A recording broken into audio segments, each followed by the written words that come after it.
Hi everyone, I have another product here I want to show you, I want to share with you. I just get right into it. It's a action camera. I've never ever owned one before. I've heard a lot about like the GoPros and those little action cameras, and read a lot about it. I've seen a lot of videos of them, and I thought that maybe it would be a good when I'm coyote hunting, actually. Beautiful coyote I got here. I've seen a lot of guys on YouTube, they use them as fill-ins, like make good video fill-ins and stuff. I seen this one, and they contacted me and asked me if I would like to review one. It was pretty coincidental. I was looking at it online, then I got this email asking me if I want to review it, and I said yes, for sure. So I got the camera, and I got a whole pile of accessories here that comes with the camera. I'll share it all with you in a second, but before I give you my thoughts of the camera, let's go to Castle's website and see all the specifications and all the information that they got there on the camera first. Then we'll come back and I'll give you my thoughts.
Now that you've seen all the good points, I'm going to say, about the camera according to the website, I'm just going to be honest with you and tell you what I've seen since I've been using this camera.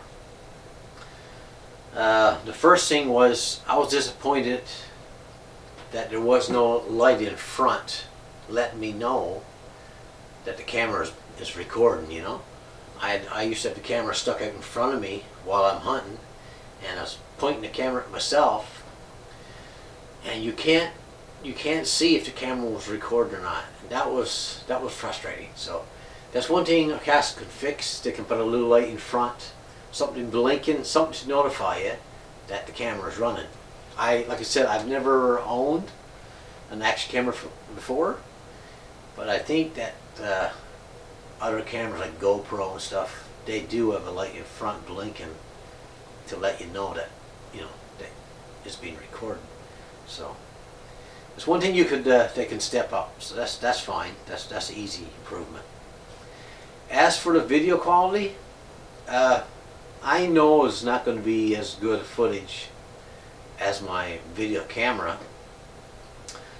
And I've seen that there's quite a list of different settings, as you've seen on the specifications there, that you can set this camera at a lot of different video settings.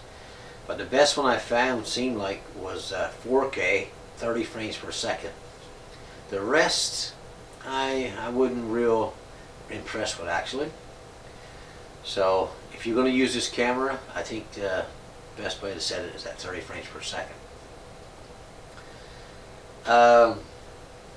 And this nice thing, you got a little remote here. You straps on your arm, and just so you can push the button and record or take a picture or whatever. And you have a list of a pile of different items that comes with the camera. You got an external mic, that's a wireless mic I should say, which is great. It's great to use.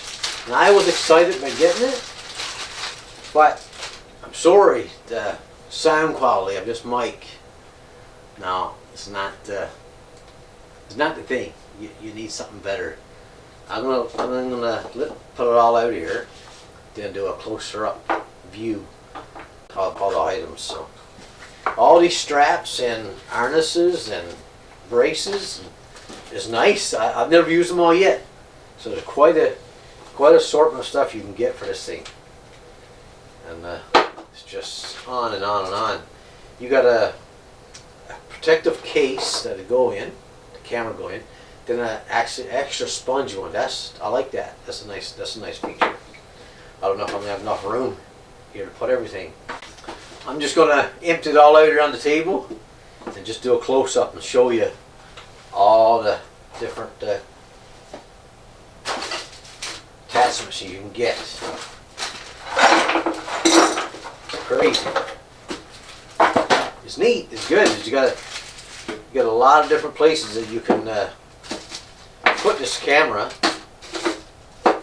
to help when you want to do some crazy different angles, and on bike and ATV and on your waist, on your chest, not on your waist, on your forehead or on your chest harness there. I'm not sure exactly. Some people might know what this is. I'm not sure exactly what it's all about. Okay, here's a closer look at all the accessories that you can get with this camera. When I said there was a whole list of stuff, I meant it. Yeah, it's quite a list of stuff here. There's the wireless mic, and there's the camera.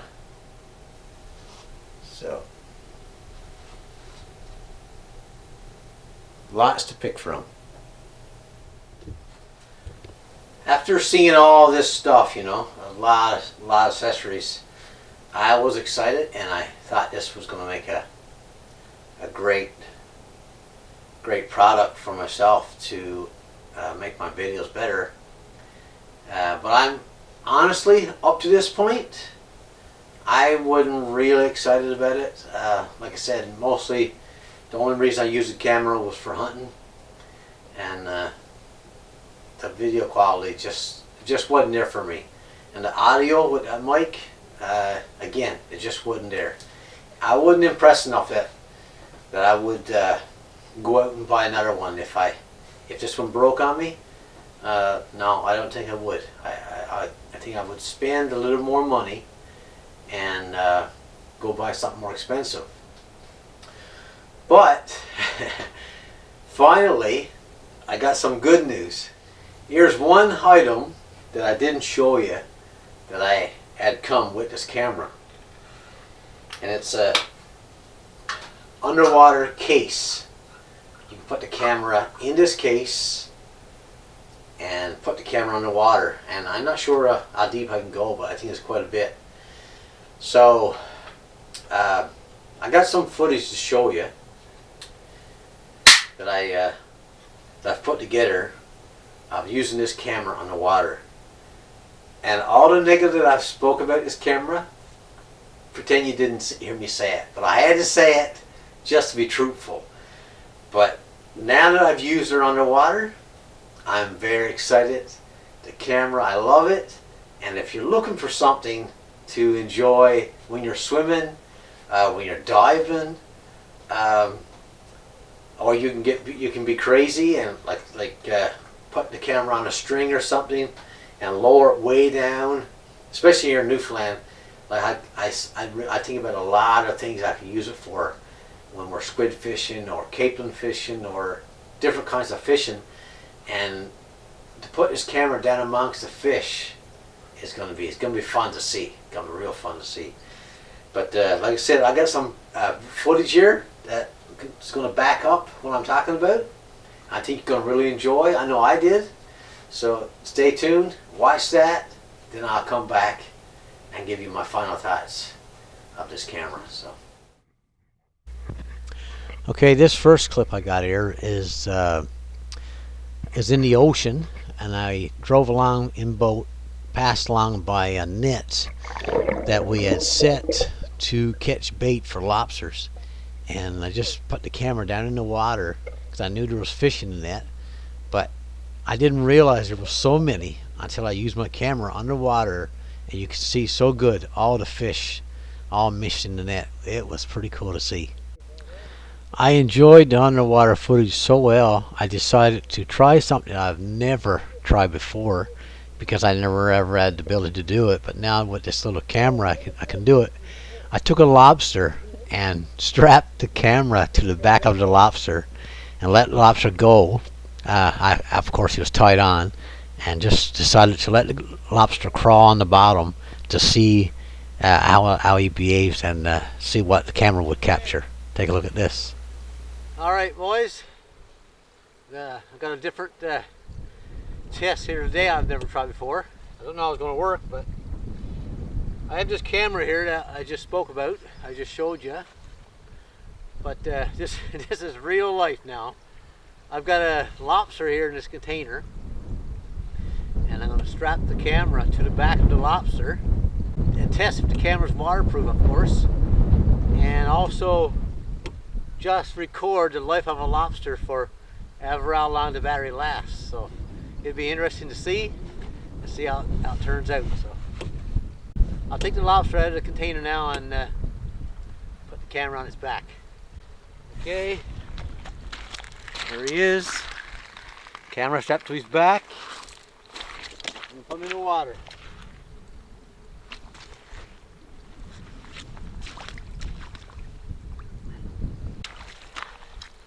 I got him tied on, of course. I don't want to lose my camera. Neither do I want to lose the lobster.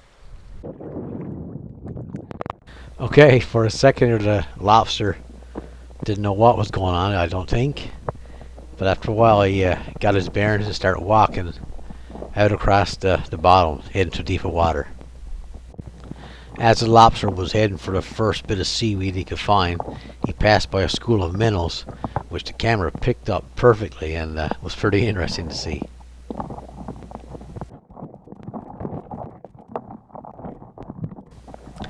I don't need to show any more footage. I think this camera has proven itself, and I've realized that this camera can be used for more than just hunting. And of course, as I've shown, it's going to make a great underwater camera. Okay, I hope you enjoyed those videos. I enjoyed making them, but I didn't enjoy putting my hand in that water. That was cold. If you're going to be looking for really high quality footage, I think you should spend some extra money and buy like a GoPro, or I think there's a new one now called the 360 or something. That's a very nice camera as well. But for the money, yes, for sure, it's a nice little camera. It's waterproof.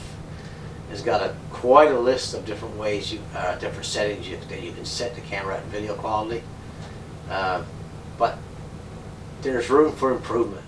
But if you're looking for an underwater camera and you don't want to spend too much money, tell you, this is the way to go. This is a nice little camera for underwater.